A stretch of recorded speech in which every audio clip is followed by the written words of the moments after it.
अच्छा जी, किसी को कोई क्वेश्चन हो तो मुझसे पूछ लिएगा। हम क्लास स्टार्ट करते हैं, वैसे ही बहुत ज़्यादा नेट के इशूज़ के चक्कर में देर हो जाएगी। अच्छा जी, माइक वगैरह आपके बंद होंगे सबके। अगर आपको किसी को कोई क्वेश्चन हो तो मुझसे क्या करिएगा, आप हैंड रेस करिएगा, तो मैं आपसे उस क्वेश्चन को हम लेके उसको मैं आपको जवाब दूँगा से। तो हैंड रेस कर लीजिएगा जिसको भी क्या नाम है कोई क्वेश्चन। सही, अभी तो मैंने कुछ पढ़ाया नहीं, तो अभी अपना हाथ नीचे रखो, है ना, जो मोहम्मद में थी। सही,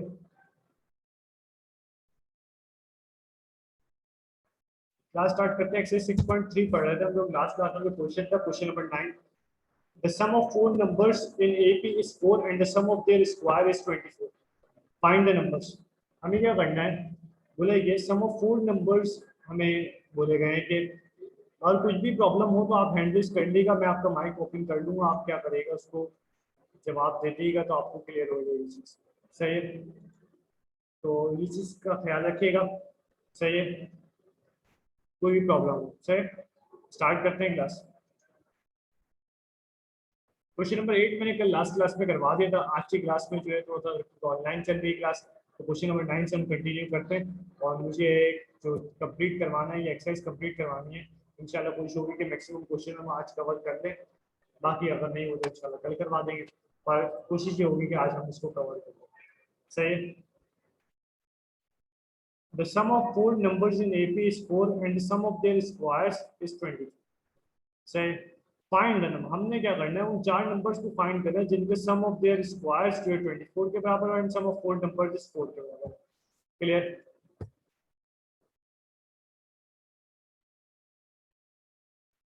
सही, सॉल्यूशन हम स्टार्ट करते हैं सवाल का। Let the four numbers in AP. Arithmetic progression के अंदर जो भी मेरे पास जो चार नंबर है, मैं उनको सपोज कर लेता हूँ। मैंने कल आप लोगों को चार नंबर लिखवाए थे। अगर चार होंगे तो कौन से नंबर यूज करेंगे, पांच होंगे तो कौन से नंबर यूज करेंगे, तीन होंगे तो कौन से यूज करेंगे, दो होंगे तो कौन से यूज करेंगे। सही, ए minus D, A plus D, A plus three D, A minus three D. सही, ये चार नंबर्स वो हैं जो मैंने सपोज कर लिया अरिथमेटिक प्रोग्रेशन के अंदर, जो मैं अकॉर्डिंग टू ये ए सी जो लिखा हुआ है ये अकॉर्डिंग टू कंडीशन लिखा हुआ है।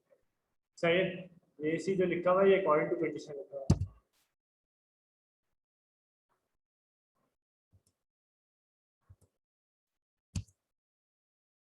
पहली कंडीशन क्या है मेरे पास, a minus three D, A minus D, A plus, इन चारों का जो सम है ना वो किसके बराबर है, 4 के बराबर है।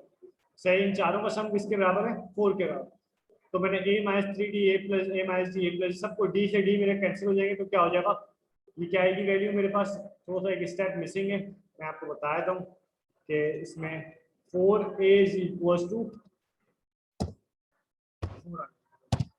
सही, which is equal to a की वैल्यू क्या हो जाएगी मेरे पास, a इज इक्वल टू क्या हो जाएगा। सही, अकॉर्डिंग टू सेकंड कंडीशन मेरे पास क्या होगा, अकॉर्डिंग टू सेकंड कंडीशन क्या होगा,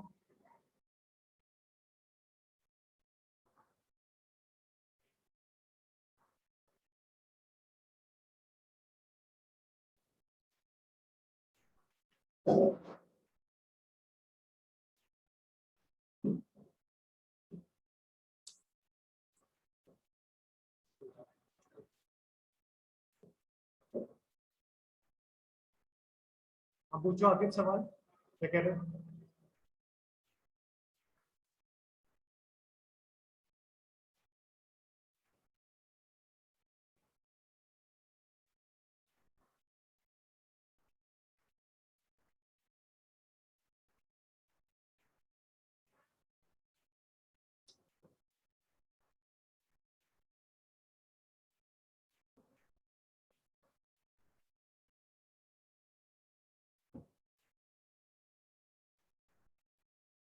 आखिर तुम्हारा माइक में कोई प्रॉब्लम है, तुम्हें मैं वो कर रहा हूँ, तुम्हारे पास ऑप्शन, मेरे पास जरा ऑप्शन नहीं आया तुम्हारा, तुम शायद कंप्यूटर के ऑडियो से कनेक्ट नहीं हो।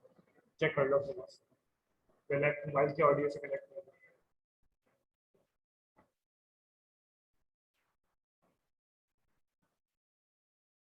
अच्छा चले, सही देखिए, और 4a इज इक्वल टू 4 हो जाएगा, a की वैल्यू क्या आ जाएगी मेरे पास। सेकंड कंडीशन क्या है मेरे पास, according to the second condition जो है, बोला गया है कि मेरे पास इन चार नंबर, जो मैंने चार नंबर सपोज करेंगे, ए minus three D, A minus D, A plus D, A plus three, इन चार नंबर्स का सम ऑफ देयर स्क्वायर, इन चार नंबर्स का स्क्वायर किसके बराबर है? 24 के बराबर। सही, 24 के बराबर a माइनस 3d का whole square, a minus d का whole square plus a plus d का whole square and a plus 3d का whole square which is equal to किसके बराबर होगा? 24। अच्छा जी, इन चारों का एक में a माइनस, दो में a माइनस d के होल स्क्वायर का फॉर्मूला आएगा और दो में a प्लस d के होल स्क्वायर का फॉर्मूला।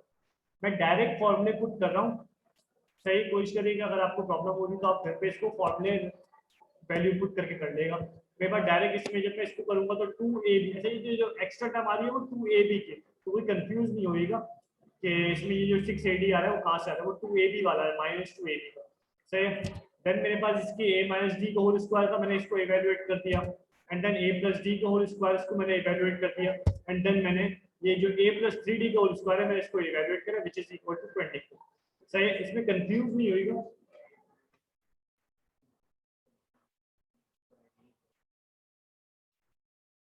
अच्छा जी, देख लें अपने जो आप लोग अटेंडेंस में जो आपका जो कोचिंग में नाम लिखा हुआ है वो अपने अपने नाम से ही ऐड होएगा क्लास के अंदर, कोई दूसरे वरना आपको क्लास से निकाल दिया जाएगा। सही है, तो इस बात का ख्याल रखें। आप पूछे शाह से,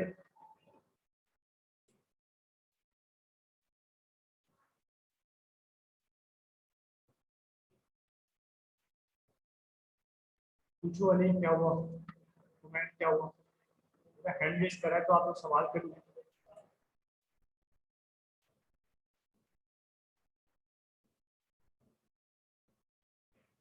क्लास के अंदर अपने नामों से ही आएगा, दूसरों के नामों से ना आने की कोशिश नहीं करेगा।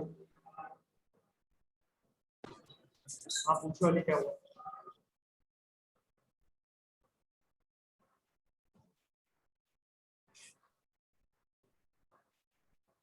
एंड भी आप लोगों ने ऐसे किया है कि पता नहीं कोई बहुत बड़ी कोई रॉकेट साइंस चल रही है क्लास के अंदर, सवाल आगे बोल भी नहीं बेटा, आप लोग अगर कोई सवाल है तो पूछ लें।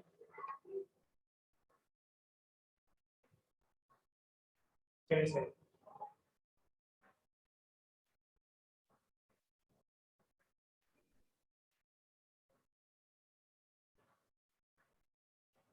चलिए सही, देखते हैं आप आगे कंटिन्यू करते हैं।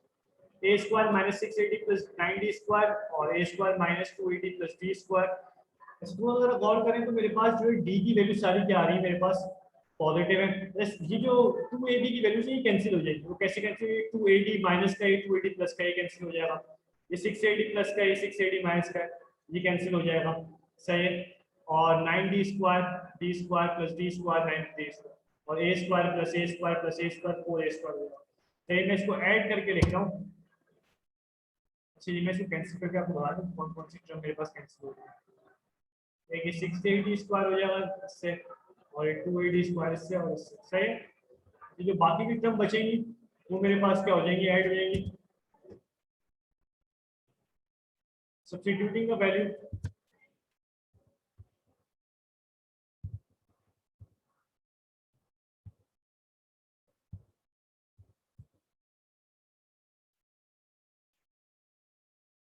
अच्छे देखें। असल में इसमें एक स्टेप मिसिंग है, वो ये होगा कि ये होगा 4a स्क्वायर। मैं इसको आपको बताया था ताकि इसमें मैं आपको टाइप करूँ 4a स्क्वायर।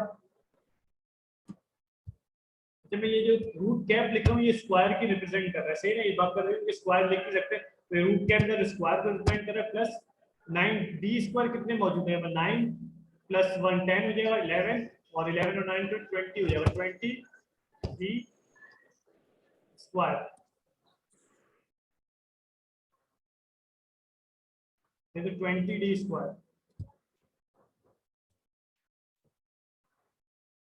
सही, तो ये इज इक्वल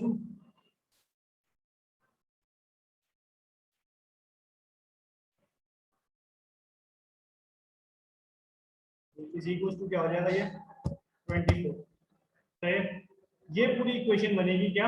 4a स्क्वायर। अच्छा, इसमें क्या करना है आपने? a की वैल्यू आपको पता है ऊपर, a की वैल्यू मुझे क्या पता है?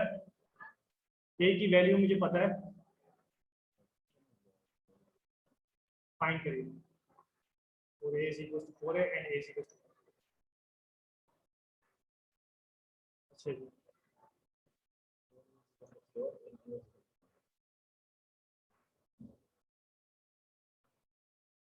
जी, ये मेरे पास ए की वैल्यू है, इसको इस ए के अंदर पुट करेंगे तो मेरे पास क्या हो जाएगा, ए का स्क्वायर 4 का 1 का स्क्वायर 1 एंड देन मेरे पास 20 डी स्क्वायर, सही है। तो मेरे पास डी की वैल्यू आ जाएगी 20 D square is equal to 24 minus 4 is equal to 20, सही है। अच्छा 24 में से ये 4 सब्ट्रैक्ट कर देंगे 20 आ जाएगा एंड देन पर डी की वैल्यू क्या आ जाएगी, 20 को 20 से डिवाइड कर देंगे, 20 को 20 से डिवाइड कर देंगे तो मेरे पास क्या होगा,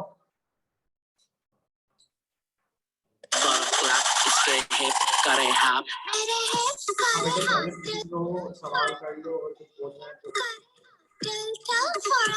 इसके हिप करे हाफ तिल तिल फॉर अ क्लॉक, इसके हिप करे हाफ तिल तिल फॉर अ क्लॉक।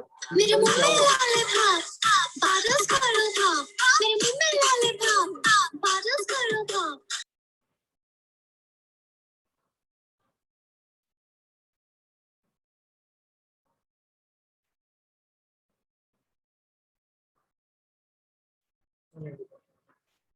स्टार्ट।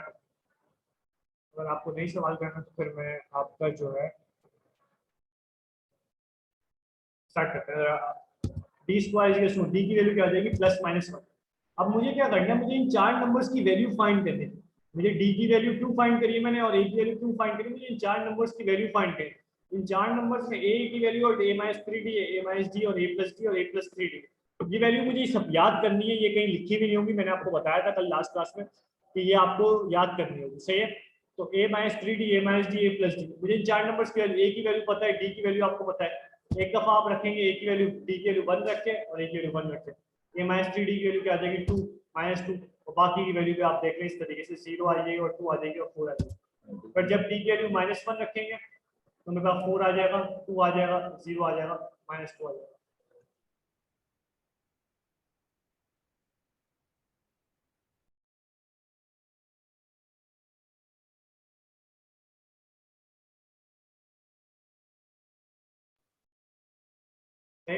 अच्छा जी, मेरे पास ये चार वैल्यूज आ गई, सही।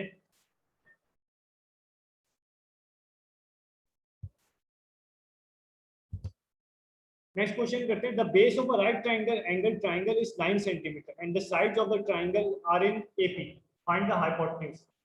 देखिए ये सवाल जो है आपको फाइनल में मिलेगा, मे बी 2017 में आएगा, एक दो रोज से पहले भी आया। तो ये बहुत इंपॉर्टेंट सवाल है,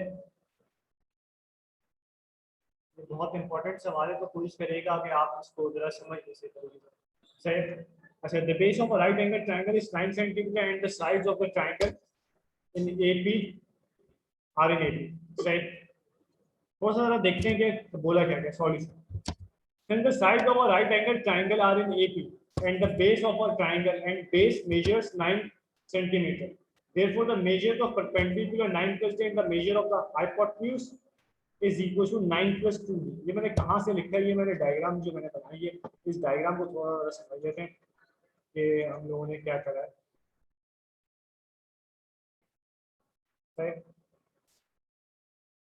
इस डायग्राम को थोड़ा सा समझ लेते हैं। ये जो मेरे पास डायग्राम है, ये राइट एंगल ट्रायंगल की डायग्राम। बोला ये क्या है कि मेरे पास जो बेस है, जो बेस है, बेस क्या होगी, जो मेरे पास जो मैं जो जमीन ये वाली जो मैं जिधर हाईलाइट किनारा मेरा पॉइंटर चल रहा है, इसे कहते हैं बेस, सही।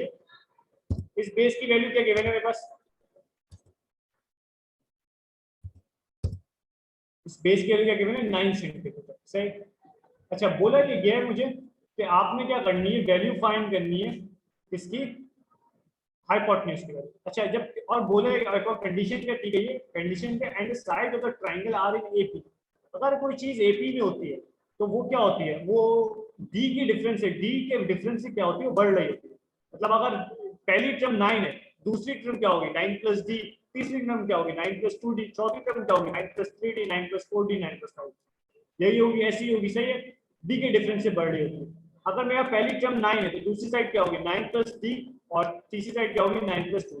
सही, क्लियर ये चीज।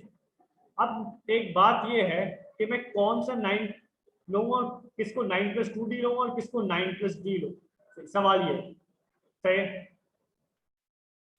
किसको मैं 9 प्लस डी लूंगा और किसको मैं 9 प्लस 2d लूंगा, सही।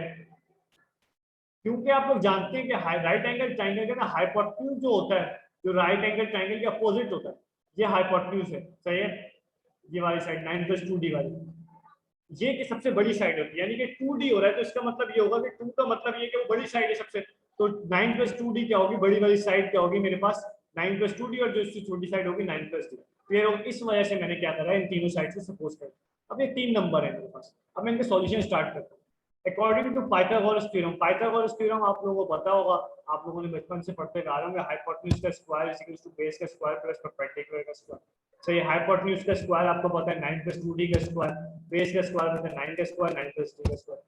सिंपल सवाल है, इसके ऊपर दोनों को होल स्क्वायर का फॉर्मूला लगाना है, और इधर भी आप क्या करना है 81, दो दफा 81 लिखा हुआ है, एक 81 9 का स्क्वायर है और एक 9 + d का होल स्क्वायर है, तो 81 2ab + d स्क्वायर। सही है? अच्छा जी, सवाल सॉल्व कर लें, कैलकुलेशन कर लें।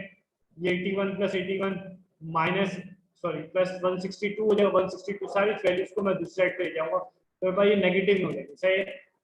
सॉल्व कर लें, सिंपलीफाई कर लें, आपके पास d की वैल्यूज निकालनी क्वाड्रेटिक फॉर्म के अंदर, आपके पास कुछ इस तरह की इक्वेशन होगी, 3d² + 18d - 81।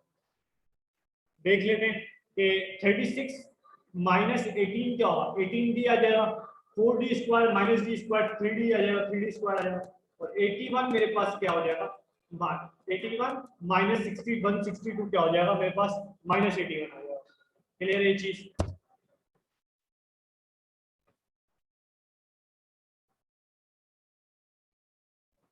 d² की वैल्यू फाइंड करें। अच्छा देखिए, d² की वैल्यू आप लोगों को मैंने बताया था कि आप इसको क्वाड्रेटिक फॉर्मूले से भी कर सकते हैं, इसको मिल्टन ब्रेक से भी कर सकते हैं। क्वाड्रेटिक फॉर्मूले के लिए मैं आप लोगों को बताया था कि x = -b + 9d² - 4ac/2a का जो फॉर्मूला होता है, वो जो आप लोगों ने मैट्रिक में पढ़ा था, अगर न्यू स्टूडेंट है। और अगर मिल्टन ब्रेक, तो मैं इधर डायरेक्ट स्टेप कर रहा हूँ, मैं आपको इधर कुछ स्टेप मिसिंग है। सही है? डायरेक्ट फैक्टराइजेशन में 9 + 9 19 + 9 और d - 3, आप इसको घर पे अपने पास जब कॉपी में कर रहे होंगे तो ये लाजमी स्टेप सॉल्व करेगा, इसके बगैर नंबर नहीं मिलेंगे। सही है? ये मैंने कैसे करा है ये मैं आपको बता रहा हूँ, ये मैं बता रहा हूँ आपको ये कैसे करा है मैंने। ये मैंने करा है क्या, क्वाड्रेटिक फॉर्मूले के थ्रू सॉल्व करा है इसको। सही है? क्वाड्रेटिक फॉर्मूले के थ्रू आप निकालने d की दो वैल्यू आ जाएगी, डायरेक्ट आ जाएगी, d के -9 और d के आ जाएगी 3 आ जाएगी, दो वैल्यूज आ जाएगी। अगर आप चाहें तो इसको मिल्टन ब्रेक के करने तो ये दो फैक्टर्स बन जाएंगे। सही है? ये आपकी मर्जी है, पर ये लाजमी स्टेप्स करेगा, क्योंकि थोड़ा सा जल्दी में मैंने स्लाइड बनाई थी तो एक दो स्टेप्स इसमें मिसिंग। सही है? ये आप लोग क्या कर लिएगा, खुद से कर लिएगा, जब आप कॉपी करेंगे तो आपको पता होगा, और अपने हाथ से जब आप लिखेंगे तो आपको दिमाग की जरूरत है, आपको चलेगा कि आप कर क्या। डी की दो वैल्यूज आ गई, एक -9 और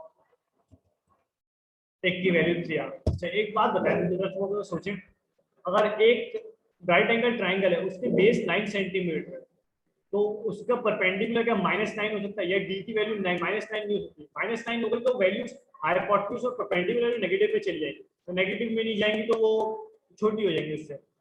एक चीज की बेस सही तो -9 की वैल्यू नेगेटिव हो नहीं सकती, डी की वैल्यू डिफरेंस इस सिचुएशन में वैसे हो सकती है डी की वैल्यू नेगेटिव, पर इन सिचुएशन में सिनेरियो में जब बेस मेरे पास 9 सेंटीमीटर है तो डी की वैल्यू -9 नहीं हो सकती। फिर देन परपेंडिकुलर 9 - 9 करूंगा तो 0 हो जाएगा, परपेंडिकुलर 0 पॉसिबल नहीं, इट्स नॉट एक्सेप्टेबल, तो मैं hence d - 9 is not possible, तो सो d = 3, d की वैल्यू क्या होगी 3 हो जाएगी, प्लस हाइपोटेन्यूज = 9 + 2, 9 हाइपोटेन्यूज क्या हो जाएगा मेरे पास 9 + 2, तो मेरे पास 9 प्लस d की वैल्यू क्या आ गई, मेरे पास 3 आ गई, तो 9 + 6 which is equal to 15। सही है? अच्छा सही है? यहाँ तक किसी को कोई सवाल, इस क्वेश्चन में अगर किसी को कोई सवाल तो मुझसे पूछ ले। सही है? ओके मैं आगे बढ़ूंगा।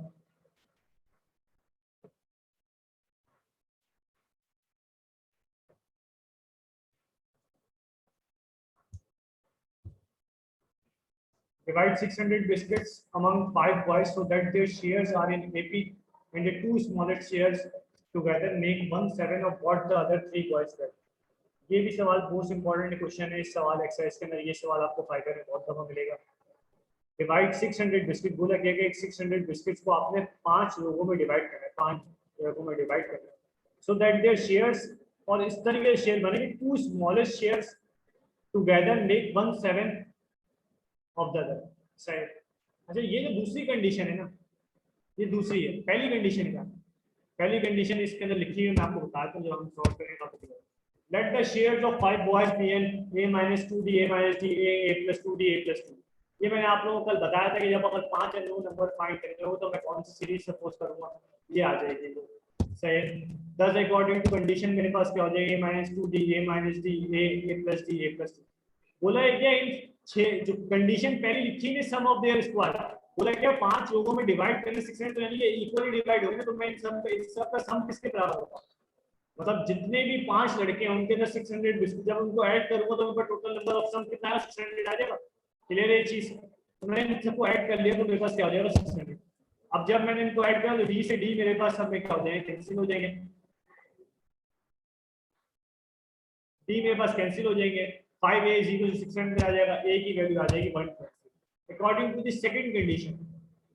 अच्छा सेकंड कंडीशन अब जरा गौर से देखते हैं, मैंने पहले से शो करती है ताकि आपको समझ आ जाए। सही है। a minus 2d a minus d से और 1/7 और d ये। अच्छा इसके अंदर मैंने 3 चीजें लिखी है, ये 3 शेयर मैं थोड़ा हाईलाइट करता हूँ आप। एक ये मेरे पास शेयर है a minus 2d वाला, एक a minus d वाला है, और एक a अलग से है, एक a plus d है और एक a plus 2d है। ये 5 शेयर है। सेट। अच्छा ये मेरे पास 5 शेयर है, a minus 2d a plus a minus d और a और a plus d a plus 2d। सही है। बोला ये गया so that their shares and two smallest share. अच्छा इन पांचों में जो सबसे छोटे शेयर है वो कौन से? जाहिर बात है जो सब्ट्रैक्ट हो रही है वो वैल्यू वाले छोटे होंगे। टू स्मॉलेस्ट, तो मैंने टू स्मॉलेस्ट शेयर्स को मैंने इधर लिख दिया। टुगेदर मतलब वो बन रहे हैं, make 1/7 of what the other 3 boys get. 1/7 का मतलब होता है 1/7, मतलब यानी कि 2 शेयर्स को मिला के जो है अलग जो बन रहे हैं 1/7, जो तीनों को जो शेयर मिलेंगे वो 1/7 के बराबर है। तो मैंने इसको इस तरीके से 1/7 is equal to and 3 other boys get, वो तीन अलग लोगों को मिलेंगे, वो ये कंडीशन देते हैं। सही, ये इनके शेयर्स इस कंडीशन के 1/7 3 अदर बॉयज गेट के बराबर आ जाएगा। क्लियर है ये चीज? वो सब इसको जरा गौर से पढ़ लेगा तो आपको ये चीज क्लियर हो जाएगी। अब मेरे पास क्या करते हैं, सिंपल है, बाकी ए की वैल्यू आपको पता है, ऊपर ऐड करवा लिया मैंने, 2a minus 3d और 3a plus 3d हो जाएगा। ये ए की वैल्यू आपको पता है 120 है, जहाँ जहाँ ए था मैंने 120 पुट कर दिया, ये मल्टीप्लाई हो जाएगा, डी आ जाएगा, डी की वैल्यू 360 प्लस 3d हो जाएगा, 1680 minus 21d और मेरे पास 360 प्लस 3d। सही है। 1680 minus 360 को उधर ले आएंगे, 21 को उधर ले आएंगे, 21 प्लस 3 हो जाएगा मेरे पास 24d, डिवाइड करवा देंगे, डी की वैल्यू क्या आ जाएगी 55। सही है। डी की वैल्यू 55 है, ए की वैल्यू 120 आई है। 5 लोगों को शेयर्स कितने मिलेंगे, so the numbers are a minus 2d की वैल्यू क्या आ जाएगी 10, a minus d की वैल्यू क्या आ जाएगी 65, a की वैल्यू आ जाएगी 120, a plus d की वैल्यू क्या आ जाएगी 175, a plus 2d की वैल्यू क्या आ जाएगी 230। ये कैलकुलेट कर लेगा, कुछ गलती हो तो आप उसको देख लेगा। सही है। कुछ मे भी हो सकता है, कुछ मिसप्रिंटिंग हो, कुछ टाइपिंग एरर हो सकता है, तो आप इनको चेक कर लेंगे, कोई इशू की बात नहीं। सही। इस सवाल में कोई प्रॉब्लम, किसी को टाइम कम रह गया तो आप जरा, अगर किसी को कोई सवाल है तो सवाल कर ले, हैंड रेस कर ले, मैं सवाल कंडक्ट कर लेता हूँ। चलिए समय सही है, इसका मतलब आप लोगों को समझ आ गया।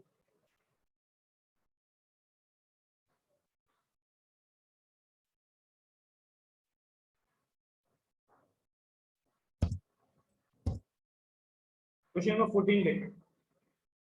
Find the value of n so that an plus 1 plus b की पावर n plus 1 a की पावर n plus b की power may become the arithmetic mean between a and b। ये कंडीशन है।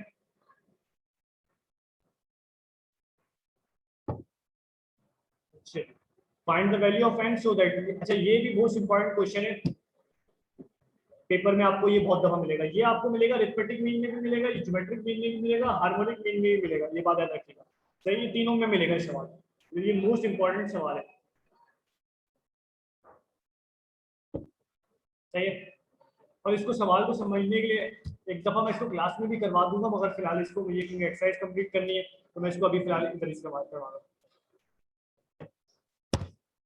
The arithmetic mean between A and B, मैंने आप लोगों को बताया था arithmetic mean between A and B क्या होता है, A plus B divide by 2। Clear है चीज, A plus B divide by 2। Arithmetic mean between A and B होता है A plus B divide by 2। ये फॉर्मूला है, सही। बोला गया मुझे इनकी इस कंडीशंस के जरिए बोला गया find the value of N so that ये वाली जो कंडीशन है A N plus one B की power N plus one upon A N plus B की पावर एन में become the arithmetic mean between A and B. ये जो में बिकम द लिखा हुआ है ना, ये इज इक्वल्स टू को डिनोट कर रहा है, इसको डिनोट कर रहा है इज इक्वल्स टू, सही। यानी कि ये कंडीशन क्या बन रही है, बराबर हो रही है किसके, ए प्लस बी अपॉन 2 के बराबर हो रही है। ए प्लस बी अपॉन 2 क्या है, वो arithmetic mean between A and B है। क्लियर है ये चीज, आगे करते हैं। मैंने क्या करा, इसको क्रॉस मल्टीप्लाई करवाया, 2 को मल्टीप्लाई करवा दिया ए की power N plus one, B को मल्टीप्लाई करवा दिया बी एन प्लस वन और अपॉन इसके साथ ए प्लस बी और ए की पावर एन प्लस बी की पावर। क्लियर है ये चीज। अच्छा जी, थोड़ा सा ये सवाल कॉम्प्लिकेटेड है, इसको जरा देखो। 2 को जब मैंने मल्टीप्लाई करवाया ए की power N plus one, 2 as it is रहेगा, तो बी के साथ भी 2 आ जाएगा। अब जब मैंने ए को मल्टीप्लाई करा ए के साथ, ए की पावर एन के साथ, तो क्या हो जाएगा, ए की पावर एन प्लस वन, क्योंकि ए की पावर क्या है इधर,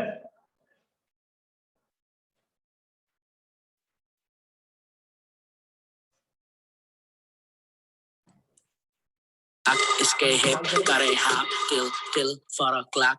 मेरे मुंह में लॉलीपॉप, बादल करो पॉप, मेरे मुंह में लॉलीपॉप, बादल करो पॉप, मुंह में लॉलीपॉप, बादल करो पॉप, मेरे मुंह में लॉलीपॉप। इसके मुंह में लॉलीपॉप, इसके मुंह में लॉलीपॉप, मुंह में लॉलीपॉप, इसके मुंह में लॉलीपॉप, मुंह में लॉलीपॉप, इसके मुंह में लॉलीपॉप, मुंह में लॉलीपॉप। तो टाइम कम है, आप कोशिश करें सवाल समझ लें, फिर अगर बाद में अगर नहीं हो तो मैं दोबारा इसको समझा दूंगा। फिलहाल अभी इसको समझ लें। ए की पावर क्या है, 1 है, और बी की पावर क्या है, 1 है। जब ये बेसिस सेम है, जब मल्टीप्लाई होता है तो पावर्स क्या हो जाती है, ऐड हो जाती है। ए की power N plus one, A B N B A N. अच्छा, ए की पावर ए को मल्टीप्लाई करा ए की पावर एन से तो क्या हो जाएगा, ए की पावर एन प्लस वन। ए को जब मल्टीप्लाई करा बी की पावर एन से तो ये ए बी एन हो जाएगा, सही। और बी को जब मल्टीप्लाई करा ए की पावर एन से तो बी ए एन हो जाएगा, और b को जब मल्टीप्लाई करा b की पावर n से तो b की पावर n प्लस वन होगा। अच्छे, अब क्या करना है आपने, अब आपने करना क्या है, जो b की जो n प्लस वन वाली टर्म्स है उनको एक साइड पे कर लेंगे। मतलब ये वाली टर्म, ये वाली टर्म a की पावर n प्लस वन और b की power n plus one term, इनको एक साइड पे इधर ले आएंगे, दूसरी साइड पे ले आएंगे। नेक्स्ट स्टेप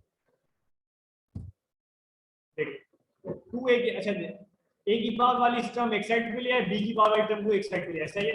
अच्छा, तो मेरे पास क्या हो जाएगा, 2 की power n plus one minus a की पावर n प्लस, सही है। और इस a की पावर n प्लस वन को मैं दूसरी साइड पे लिया है, और a की वैल्यू को a की पावर n b, यानी कि जिसके ऊपर a की पावर्स थी वो मैंने एक साइड पे कर लिया, और जिनके ऊपर b की पावर्स थी वो मैंने एक साइड पे कर ली। b के ऊपर पावर से मुराद b की पावर अल्फाबेट्स की फॉर्म में थी, मैंने वो एक साइड पे कर ली, और जो मेरे पास पावर्स ए की पावर अल्फाबेट की फॉर्म में थी मैंने उन्हें एक साइड पे कर लिया। क्लियर है ये चीज, याद रखिएगा, ये स्टेप मोस्ट इंपॉर्टेंट है। ए की पावर जो एक साइड पे थी एन पावर वेरी एन की फॉर्म में थी, n प्लस वन या n की फॉर्म में थी, उनको मैंने एक साइड पे कर लिया, और b की पावर जो मेरे पास n प्लस वन या n की फॉर्म में थी मैंने उन्हें एक साइड पे कर लिया। एक साइड से मुराद इज इक्वल टू दूसरी side and is equal to दूसरी side, left hand side right hand side. अब 2a plus n 2a n plus 1 है, और एक ये सब्ट्रैक्ट हो जाएगा क्योंकि दोनों बेसिस सेम है, ये वेरिएबल दोनों सेम है, तो ये क्या हो जाएगा e की पावर n प्लस 1, और इसी तरीके से भी क्या हो जाएगा माइनस b की पावर a n b और a b n, ये दोनों सेम रहेगा। अच्छा जी, नेक्स्ट स्टेप में करेंगे,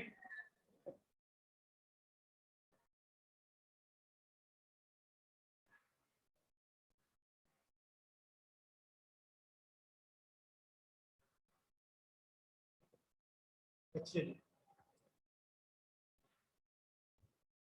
a की पावर n हो जाएगा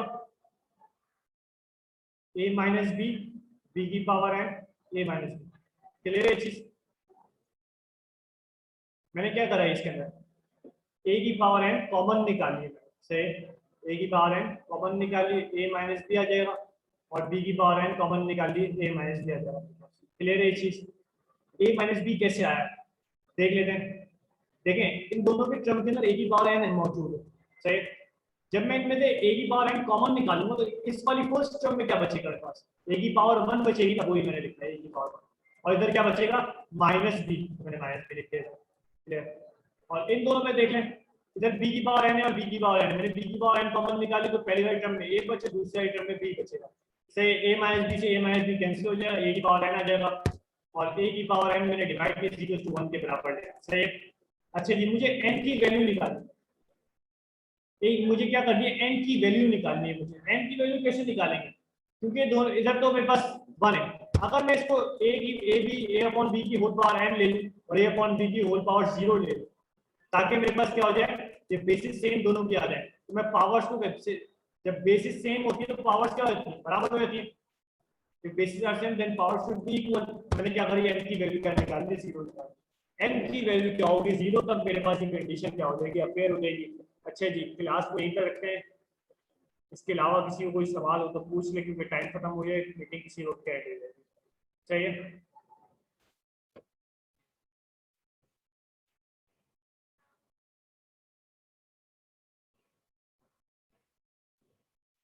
किसी को कोई सवाल तो कर ले।